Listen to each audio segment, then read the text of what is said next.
रांची में हेमंत सोरेन पर बीजेपी ने बोला हमला। हेमंत सोरेन की सरकार पर लगाए गंभीर आरोप। कहा अधिकतर विभाग के रुके हुए हैं विकास कार्य।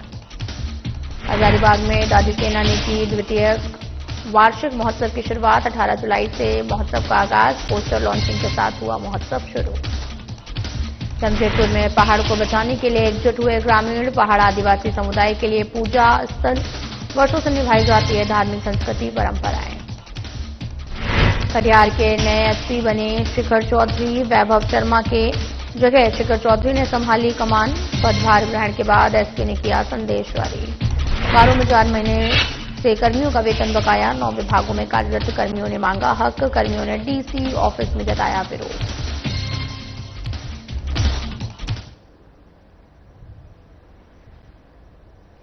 नमस्कार, मैं हूं आपके साथ अंकिता पाल। बुलेटिन की शुरुआत करते हैं। लगभग 6 सालों से झारखंड में चल रही हेमंत सोरेन पर बीजेपी ने फिर से हमला बोला है। इस बार बीजेपी के प्रदेश प्रवक्ता प्रतुल सहदेव ने अधिकारियों की कमी पर हेमंत सरकार पर करारा हमला बोला। प्रतुल ने यह कहा कि अधिकारियों की कमी के कारण अधिकतर विभाग के विकास काम रुके हुए हैं। जल संसाधन पथ निर्माण विभाग में अधिकारियों की नियुक्ति नहीं होने की वजह से कई विकास के कार्य रुके हैं। भवन निर्माण विभाग की भी वही स्थिति है। इन सभी विभागों में मुख्य अभियंता की कुर्सी खाली है। छोटे बजट के काम तो हो रहे हैं, लेकिन 5 करोड़ से भी ज्यादा राशि वाले बजट के काम बिल्कुल ठप पड़े हैं। इसके साथ प्रवक्ता प्रतुल ने हेमंत सोरेन पर सनातनी विरोधी होने का आरोप लगाया। जमशेदपुर के दलमा पहाड़ पर शिव मंदिर स्थित है। वहां पर डीएफओ द्वारा शिव भक्तों पर टैक्स लगाया गया है। देखिए, झारखंड सरकार 5.5 पौने 6 वर्ष का कार्यकाल लगातार पूरा करने जा रही है और पहले इन्होंने बहाना बनाया था कि कोविड का समय है, कुछ काम नहीं हो रहा है। कि मुख्यमंत्री जी के लिए गाड़ियां बदलती गई, मर्सिडीज से बीएमडब्ल्यू से रेंज रोवर तक तो गाड़ियों का सफर तय करते रहे। इसमें विकास कार्य नहीं रुका। मुख्यमंत्री जी ने माइनिंग लीज खुद के नाम पे ले लिया, अपनी साली के नाम पर दे दिया, अपनी पत्नी के नाम पर भी लैंड लीज दे दिया। उसको विकास कार्य कोरोना से कोई मतलब नहीं हुआ, लेकिन विकास जो अंतिम पायदान पर खड़े व्यक्ति के लिए होना था, यहाँ के आदिवासी मूलवासी के लिए वो नहीं हुआ।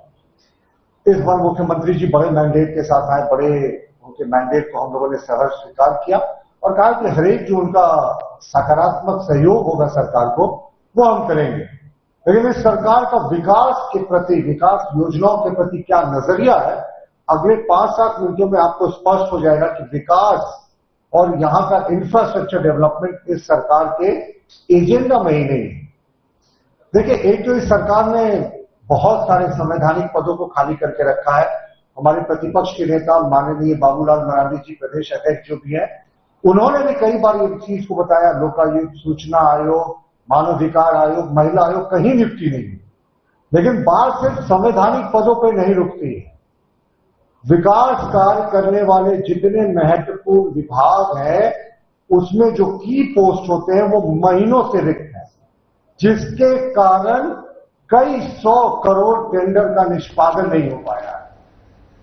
श्रद्धा और भक्ति के संगम के रूप में हजारीबाग में इस साल दादी सेना के द्वारा द्वितीय वार्षिक महोत्सव 2025 का आयोजन किया जा रहा। महोत्सव की तैयारियों का शुभारंभ रानी सती मंदिर परिसर में पोस्टर लॉन्चिंग कार्यक्रम के साथ हुआ। इस अवसर पर दादी सेना के सदस्यों ने श्रद्धालुओं के बीच आगामी कार्यक्रम की जानकारी साझा की। अधिक से अधिक संख्या में शामिल होकर कार्यक्रम को सफल बनाने की बात कही। बताया गया कि महोत्सव का शुभारंभ 18 जुलाई को संध्या 4 बजे रानी सती मंदिर परिसर में दादी जी के श्रृंगार महोत्सव एवं मेहंदी महोत्सव के साथ होगा। वर्ष से शुरू हुआ है दादी सेना के तत्वाधान में एक प्रोग्राम हम लोगों ने पिछले साल किया था। द्वितीय वार्षिक उत्सव इस बार हम लोग करने जा रहे हैं। 18 तारीख को दादी जी का श्रृंगार महोत्सव और मेहंदी महोत्सव है। इस कार्यक्रम में सभी महिलाएं आएंगी, समाज की और अदर से भी आएंगी। और 19 तारीख को भव्य मंगल पाठ का आयोजन है, जिसमें कलकत्ता से नृत्य नाटिका की टीम आकर के अपना भव्य नृत्य नाटिका दिखाएंगी। धनबाद से मनीष कुमार द्वारा पाठवाचक मनीष कुमार द्वारा किया जाएगा। और इसमें पूरी दादी सेना की जो भी महिलाएं, हम 25 मेंबर्स हैं जो अभी तत्वाधान में काम कर रही हैं। 25 से 27 महिलाएं हैं। आगे दादी सेना और भी विशाल रूप से अपना रूपरेखा ले, यही हमारी सभी मेंबर्स का आगे का और रहेगा। मोटो क्या है, उद्देश्य क्या इस तरीके के कार्यक्रम आयोजित करने के पीछे? उद्देश्य तो यही है कि दादी सेना के तत्वाधान या हजारीबाग में दादी सेना, या बहुत जगह हम लोग सुनते आए थे कि दादी सेना है, नारायणी सेना है। हमारे हजारीबाग में अभी तक ऐसा कुछ नहीं था। एक संस्था हम लोगों ने शुरू करी है। आगे हम लोगों की इच्छा है कि हम इसे बड़े रूप से रजिस्टर्ड भी करवाएं। तो झुंझुनू में हमारी बात। मंगलवार को जामताड़ा कलेक्ट्रेट सभागार में उपायुक्त रवि आनंद ने जनता दरबार का आयोजन भी किया और आयोजित जनता दरबार में जिले के सुदूरवर्ती क्षेत्रों से आए ग्रामीणों ने अपनी कई समस्याओं को लेकर उपायुक्त से गुहार लगाई। इस दौरान उपायुक्त ने लगभग दर्जन भर मामलों का ऑन द स्पॉट समाधान किया। अन्य मामलों में समयबद्ध निस्तारण के लिए संबंधित अधिकारियों को निर्देशित किया है।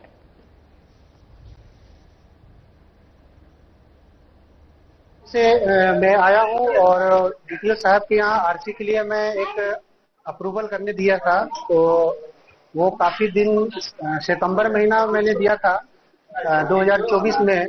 तो काफी दिन आना जाना किया ऑफिस। तो साहब मुझे बोला कि बड़ा वो बोले कि कल कर देंगे, परसों कर देंगे। तो मेरा बहुत दिन हो गया। तो मुझे पता चला कि डीसी साहब के यहाँ जनता दरबार लग रहा है। तो मैं डीसी साहब के यहाँ आया और मेरा बड़ाओं को बुला के तुरंत ही मेरा आरसी अप्रूवल हो गया। डीसी साहब का बहुत बहुत धन्यवाद देता हूँ और नमस्कार करता हूँ डीसी सर को। और ऐसा ही डीसी साहब जामताड़ा में रहे, इसकी मैं आग्रह करता हूँ। मैं जामताड़ा काशपाड़ा से हूँ। मेरा नाम शिव कुमार मंडल है और मैं प्रधानमंत्री आवास के जो लास्ट पेमेंट बाकी था उसके लिए सर के पास आए हूँ। पता चला कि जनता दरबार लगा हुआ है, सर आए सर उसके लिए। मेरा जमशेदपुर के पोटका स्थित पोडा हाथू पहाड़ को बचाने के लिए ग्रामीण एकजुट हो गए हैं और ये पहाड़ आदिवासी समुदाय के लिए न केवल प्राकृतिक धरोहर है बल्कि उनका पवित्र पूजा स्थल भी है, जहां वर्षों से धार्मिक और सांस्कृतिक परंपराएं निभाई जाती रही हैं। ग्रामीणों का कहना है कि वे किसी भी कीमत पर इस क्षेत्र में खनन कार्य नहीं होने देंगे। ये पहाड़ हमारी आस्था का केंद्र है।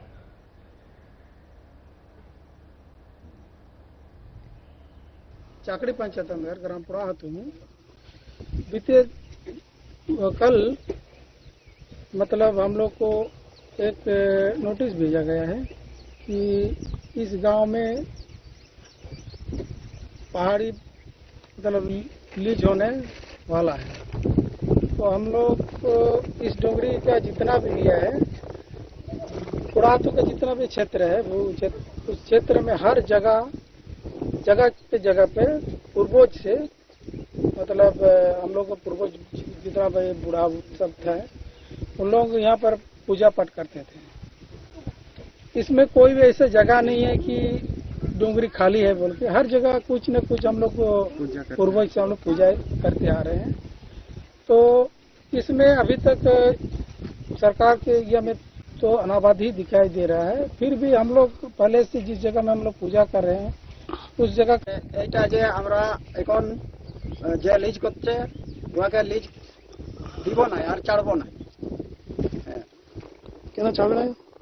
এটা আমাদের আগেরলে পূজা পাঠ করতে চলি আর এখনো পূজা পাঠ হচ্ছে। তো ওই জন্য লিজ করতে কাকেও নাই দিব। लेकिन कटिहार के नए एसपी के रूप में शिखर चौधरी ने पदभार ग्रहण किया है। एसपी वैभव शर्मा के ट्रांसफर के बाद कटिहार में शिखर चौधरी ने नए एसपी के रूप में पदभार संभाला। पदभार ग्रहण करने के बाद उन्होंने कहा कि अपराध नियंत्रण और लॉ एंड ऑर्डर मेंटेन करना उनकी पहली प्राथमिकता होगी। उन्होंने आगे क्या कुछ कहा, आपको सुनाते हैं। कटिहार वासियों को हमारी तरफ से बहुत सारा प्रेम। कटिहार में जो हमारी प्रायोरिटी रहेगी, पहला तो अपराध नियंत्रण, जो लूट छिनतई जो आम जनता को जो प्रभावित करे, लूट जैसी घटनाएं हो गई, छिनतई जैसी घटनाएं हो गई, इन पे विशेष नजर रहेगी। थाना अध्यक्षों को इस बारे में सतर्क किया जाएगा और कहीं भी लापरवाही बरती जाएगी तो उन पे कठोर कार्रवाई होगी। इसके अलावा लॉ एंड ऑर्डर एक मेजर चैलेंज है, खास करके आगामी पर्व त्योहार को देखते हुए, इलेक्शन को देखते हुए। तो जैसे जो जितने आपके असामाजिक तत्व हैं जिनके द्वारा कि पूर्व में भी इस तरह की हिंसा को भड़काने का प्रयास किया गया हो या लगातार जिनके द्वारा इस तरह की घटनाओं को अंजाम दिया जा रहा हो, उन पे विशेष नजर रखी जाएगी। थाना पे उनकी हाजिरी लगवाई जाएगी, उन पे हम लोग 126 की कार्रवाई करेंगे, बॉन्ड डाउन करेंगे और जरूरत पड़े तो FIR कर उनको जेल भी भेजा जाएगा। तो दूसरा हमारा लॉ एंड ऑर्डर रहेगा। बाकी इसके अलावा ट्रैफिक व्यवस्था हम शहर घूम के चेक करेंगे। ट्रैफिक व्यवस्था जहां हमें लगे सुधार की जरूरत हो वहां पे ट्रैफिक नियंत्रण पे विशेष काम किया जाएगा। महिलाओं की सुरक्षा एक विशेष नजर रहेगी हमारी। महिला पुलिसकर्मी और जो हमारे पुरुष पुलिसकर्मी हैं उनको भी सेंसिटाइज किया जाएगा महिलाओं की समस्याओं को लेकर। इसके अलावा शराबबंदी और नशाखुरानी का जो देख रहे हैं आजकल युवाओं में एक चलन है। बोकारो जिले के 9 कई विभागों से मैंने पावर सप्लाई का काम करने वाली राइडर कंपनी के द्वारा 4 महीने से वेतन भुगतान नहीं किए जाने के खिलाफ कर्मियों में गुस्सा देखा जा रहा।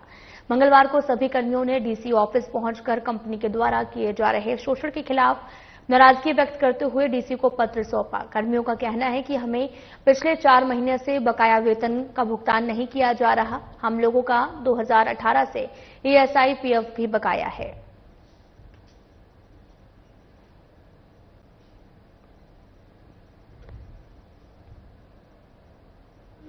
अपना सैलरी को लेके यहाँ पे सर के पास आए हैं और वेतन को लेके कि हम लोग को वेतन जो हम लोग का प्रत्येक माह हम लोग को वेतन नहीं दिया जा रहा, उसको लेके हम लोग यहाँ पर आए हैं अपनी प्रॉब्लम को लेके कि हम लोग का निवेदन है सर से कि हम लोग की जो वेतन है प्रति माह हम लोग को दिया जाए, क्योंकि हम लोग को वेतन प्रति माह नहीं दिया जाती है। हम लोग को 4 महीना 6 महीना ऐसे दिया जाता है। सिर्फ हम लोग को आश्वासन में रखा जाता है कि आप लोग को हर माह सैलरी दिया जाएगा, लेकिन ऐसा कुछ भी नहीं होता। राइडर कंपनी तो यही बोली है कि आप लोग कम से कम 1 महीना तक हम लोग को होल्ड में रखेंगे, लेकिन ऐसा कुछ भी नहीं हुआ है। 1 महीना से लेकर 2 महीना 3 महीना 4 महीना हम लोग कंटिन्यू ऐसी सिर्फ आश्वासन दे रहे हैं। बस यहाँ तक हम लोग स्वास्थ्य विभाग से आउटसोर्स कर्मचारी हैं, जो कि हम लोग राइडर कंपनी में कार्यरत हैं, जो कि हम लोग को 4 माह से विगत अभी तक बकाया भुगतान हम लोग को अभी नहीं तक हुआ है मालूम। उसके बाद हम लोग को PF, SI, BDA, bonus, TA, DA 2018 से अभी तक किन्हीं कर्मचारी को भी सुविधा नहीं दिया गया। उसके बाद भी हम लोग अगर इरफान अंसारी के पास जाते हैं, डॉक्टर इरफान अंसारी के पास, तो क्या बोलते हैं कि हम जा रहे हैं बोकारो। अभी तक तो बोकारो इरफान अंसारी सब नहीं आया। आश्वासन यही चीज मिला था कि सभी कुछ हो जाए। लेबर कोर्ट असिस्टेंस भी आए थे, वो भी आश्वासन देके गए थे कि इसका गारंटी हम लेते हैं, पर अभी तक। बोकारो जिले के चंदपुरा प्रखंड के करमाटाट पंचायत के बूढ़ीडी टोला पाटान में किसान परेशान हैं। वे बाजार से 50 किलो धान का बीज खरीदकर बोते हैं, लेकिन गांव के मवेशी और जंगली सुअर फसल को नष्ट कर देते हैं। किसान आरोप लगाते हैं कि कृषि विभाग गांव में जाकर हालात नहीं देखते और बीज भी नहीं देता। डीसी अजय नाथ झा ने प्रखंड का दौरा किया, लेकिन प्रभावित किसानों से नहीं मिल पाए। ग्रामीणों की मांग है कि पशुपालक अपने जानवर घर में बांधे और जंगली जानवरों से सुरक्षा करें, अन्यथा खेती बर्बाद हो रही है।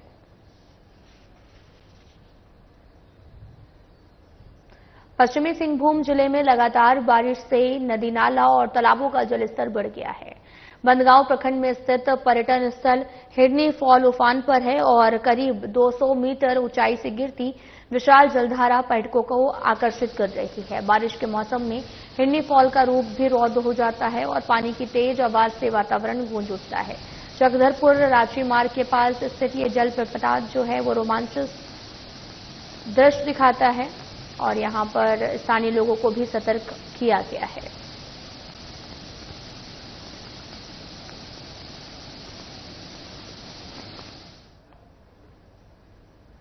तो वहीं साहिबगंज जिला में अब ई रिक्शा, टोटो और टेम्पो चालकों की मनमानी नहीं चलेगी। 20 जुलाई के बाद में पूरे जिले में सघन वाहन जांच अभियान शुरू किया जाएगा। जिला परिवहन पदाधिकारी मिथिलेश कुमार चौधरी ने साफ कहा कि जिन वाहनों का अब तक पंजीकरण नहीं हुआ या जिन चालकों के पास वैध ड्राइविंग लाइसेंस नहीं है, उन पर मोटर वाहन अधिनियम 1988 के तहत सीधी कार्रवाई की जाएगी। साथ ही यातायात नियमों का पालन नहीं करने पर वाहन चालकों पर सख्त कार्रवाई की जाएगी। लगातार प्रयास कर रहे हैं, लोगों को जागरूक भी कर रहे हैं। एक अभी हमने अभियान चलाया है कि वैसे टोटो जो बिना रजिस्ट्रेशन के और वैसे चालक, टोटो चालक जो बिना ड्राइविंग लाइसेंस के चल रहे हैं, उसकी जांच तो हम लोग रेगुलर कर ही रहे हैं। लेकिन एक अभियान चलाने के लिए हम लोग सबसे पहले माइकिंग के माध्यम से प्रचार कर रहे हैं कि 20 तारीख तक हम लोग उन लोगों को यदि निबंधन नहीं हुआ है तो निबंधन करा लें, लाइसेंस नहीं बना है तो लाइसेंस बनाने के लिए अप्लाई करते हैं। 21 तारीख से हम लोग एक अभियान के रूप में पूरा जांच चलाएंगे और टोटो चालक हो या बाइक चालक हो, 4 व्हीलर चालक हो या हेवी गाड़ी के चालक हो, बिना लाइसेंस वाले पे हम लोग कार्रवाई करेंगे और बिना रजिस्ट्रेशन। जमशेदपुर स्थित पोटका प्रखंड के चाकरी पंचायत के पोडा हतू गांव में सड़क नहीं बनने से लोगों में काफी ज्यादा नाराजगी देखने को मिल रही है। बच्चों को स्कूल जाने में काफी दिक्कतें होती हैं। अगर कोई बीमार होता है तो गांव में एम्बुलेंस भी नहीं आ पाती। इसकी शिकायत कई बार जनप्रतिनिधियों से की गई, लेकिन किसी ने ध्यान नहीं दिया। हम लोग का गांव में बहुत दिक्कत हो रहा है। बारिश के वजह से रास्ता भी आना जाना बंद हो गया, इतना कीचड़ है और बच्चा को स्कूल जाने में भी बहुत दिक्कत हो रही है, क्योंकि गांव के अंदर में इतना कीचड़ भर गया है कि रास्ता नहीं होने के कारण वही हम लोग। सर देखिए, इतना रास्ता कचरा है कि मत, आप तो देख सकते हैं रास्ता कितनी कचड़ी है। कोई तबीयत भी खराब हो जाता है तो किसी को मरीज के पास गाड़ी उड़ी भी बुक करते तो गाड़ी नहीं घुसा पाते हैं, बोलते इतना दलदल में गाड़ी नहीं लेके जाएंगे। कोई बच्चा आता जाता है उसको भी दिक्कत है, बड़ा बुजुर्ग को भी आने जाने में दिक्कत है। आर्मी इंटेलिजेंस के इनपुट के आधार पर राज्य पुलिस ने कार्रवाई करते हुए 5 आरोपी को गिरफ्तार किया है। लालपुर थाना क्षेत्र स्थित मोराबादी मैदान में 5 युवकों के द्वारा ब्राउन शुगर की खरीद बिक्री की जा रही है, जिसकी जानकारी आर्मी इंटेलिजेंस के द्वारा पुलिस को दी गई है। जिसके बाद राज्य पुलिस ने सुजीत कुमार सिंह उर्फ रवि सिंह, संजीव कुमार सिंह, अभिषेक सिंह और सावन गोप को गिरफ्तार किया है। वहीं इन आरोपियों के पास से 8.59 ग्राम ब्राउन शुगर, 60,000 रुपए नगद सहित मोबाइल और बाइक बरामद की गई। इन अपराधियों का पूर्व में आपराधिक इतिहास रहा है। एक महिला पूजा करके लौट रही थी जनक नगर ओझा मार्केट के पास। उस समय बाइक पे सवार 2 अपराधी थे जिन्होंने उसका चेन छीन लिया था। उनकी पहचान हो गई है। पहचान के बाद पुलिस ने छापेमारी की। छापेमारी में एक अभियुक्त पकड़ा गया है, मोनू कुमार नाम का, और जो चेन था उसने जिस ज्वेलर्स को बेचा था वहां पर से उस चेन का गला हुआ हिस्सा रिकवर भी हुआ है और वो दुकानदार अभी फरार है। उसकी गिरफ्तारी के लिए भी छापेमारी चल रही है। जो दूसरा भी फरार है उसके लिए भी छापेमारी चल रही है। गैंग का उद्भेदन हो गया है और अन्य थाना क्षेत्र में भी इसने कई घटना कारित किया था, उसका भी इसने कन्फेशन में स्वीकार किया है। उसके भी रिकवरी का हम लोग प्रयास कर रहे हैं। क्योंकि एक गोपनीय सूचना मिली थी कि मोराबादी मैदान के आसपास कुछ लोग जो है ड्रग सेल कर रहे हैं। इस पर जो है थाना प्रभारी लालपुर और उनकी पूरी टीम जो है मोराबादी टीओपी के ऑफिसर। बिहार में बढ़ते अपराध को लेकर पटना पुलिस एक्शन में दिख रही है और इसी बीच में बिहटा इलाके से पटना एसटीएफ और टेक्निकल सेल के साथ में बिहटा पुलिस को बड़ी सफलता हाथ लगी, जहां पुलिस ने अवैध हथियार तस्करी और लूट की योजना बनाते हथियार के साथ 6 अपराधियों को गिरफ्तार किया। इस संबंध में जानकारी देते हुए पटना पश्चिमी सिटी एसपी भानु प्रताप सिंह ने बताया कि पुलिस ने कार्रवाई गुप्त सूचना के आधार पर की है। पुलिस को एक गुप्त सूचना मिल रही थी कि नौबतपुर, बिहटा और रानी तालाब क्षेत्र में बड़े पैमाने पर अवैध आग्नेयास्त्र और कारतूसों की खेप खपाई जा रही है। उसी क्रम में सूचना के सत्यापन और छापेमारी हेतु एक टीम का गठन किया जाता है, जिसमें एसडीपीओ दानापुर 2, साथ ही साथ थाना अध्यक्ष बिहटा और उनकी टीम और टेक्निकल टीम भी शामिल होती है। उसी क्रम में 5 अभियुक्तों को गिरफ्तार किया गया है और इस क्षेत्र में जो कारतूसों का और अवैध आग्नेयास्त्र का जो व्यापार करता है उस व्यक्ति की गिरफ्तारी की गई है। कोलेबिरा पुलिस ने पशु तस्करी के मामले में बड़ी कार्रवाई करते हुए एक सफारी वाहन जब्त किया है। वाहन में 5 मवेशी लादे थे, जिनमें से 2 की हालत गंभीर है। पुलिस ने मवेशियों का इलाज कराने के लिए पशु चिकित्सकों को बुलाया। वाहन चालक और उसका साथी युवक मौके से फरार हो गए। जब्त वाहन पर पुलिस का लिखा हुआ नेम प्लेट भी मिली है और थाना प्रभारी ने बताया कि आरोपी के खिलाफ पशु तस्करी अधिनियम के तहत मामला दर्ज किया गया है और पूरे मामले की जांच जारी है।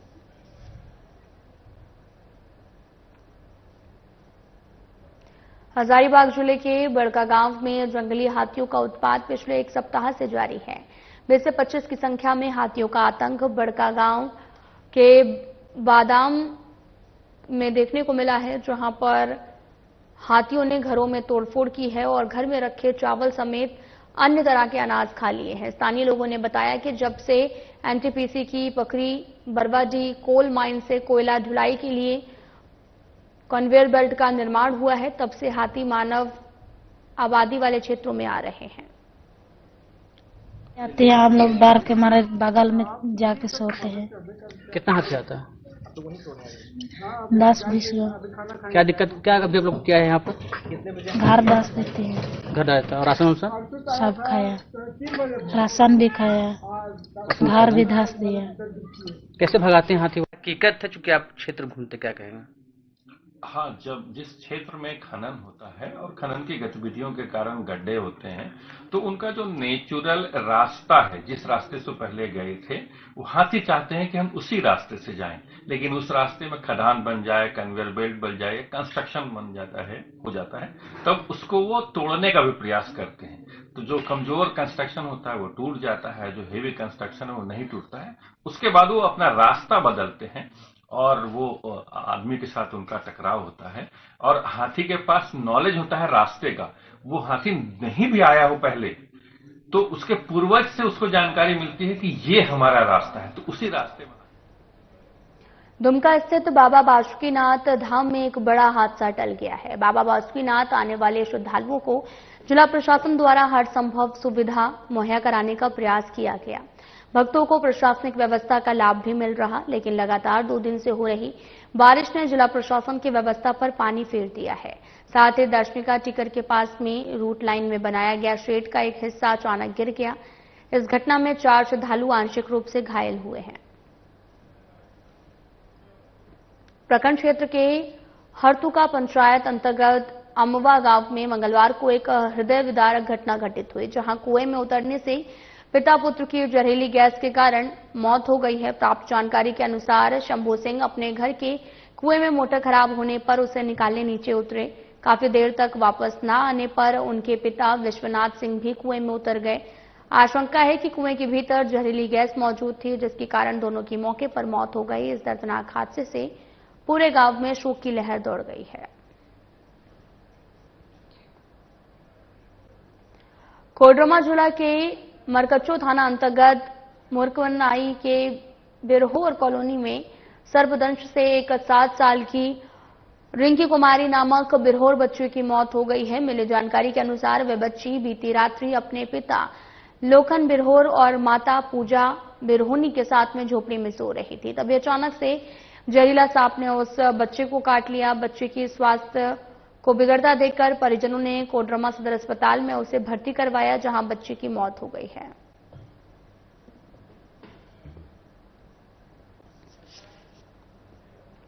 गिरिडीह जिले के गावा थाना क्षेत्र के बादीडी पंचायत अंतर्गत नवाडी निवासी आनंद कुमार 22 साल को उनके चचेरे भाई ने गला रेत कर हत्या कर दी है। बताया गया कि आनंद शनिवार रात से ही गायब था। पुलिस ने शक के आधार पर उसके चचेरे भाई कमलेश यादव को सोमवार की रात हिरासत में लिया। उसकी कड़ाई से पूछताछ करने पर उसने जुर्म भी कबूल करते हुए पुलिस को बताया कि उन्होंने आनंद की चाकू से गर्दन काटकर हत्या कर शव को झाड़ी में फेंक दिया है। और इसके बाद मंगलवार को पुलिस ने हत्यारोपी को लेकर उसकी निशानदेही पर मृतक आनंद कुमार की धड़ को बरामद किया और साथ ही पुलिस ने अब तक मृतक के सिर को बरामद नहीं कर पाई है। आनंद कुमार। कैसे क्या घटना हुआ था? घटना हुआ शनिवार को शाम को, तो किसी तरह से मतलब घर से बुलाया कि भी आओ तो शाम को, और हाफ पैंट में ही था।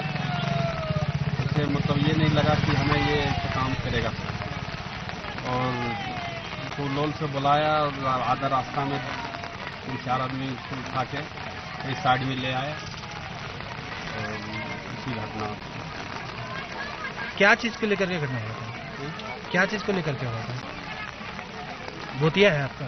हाँ, गोतिया है। क्या चीज को लेकर के हुआ था? फिलहाल बुलेटिन में इतना ही। नमस्कार।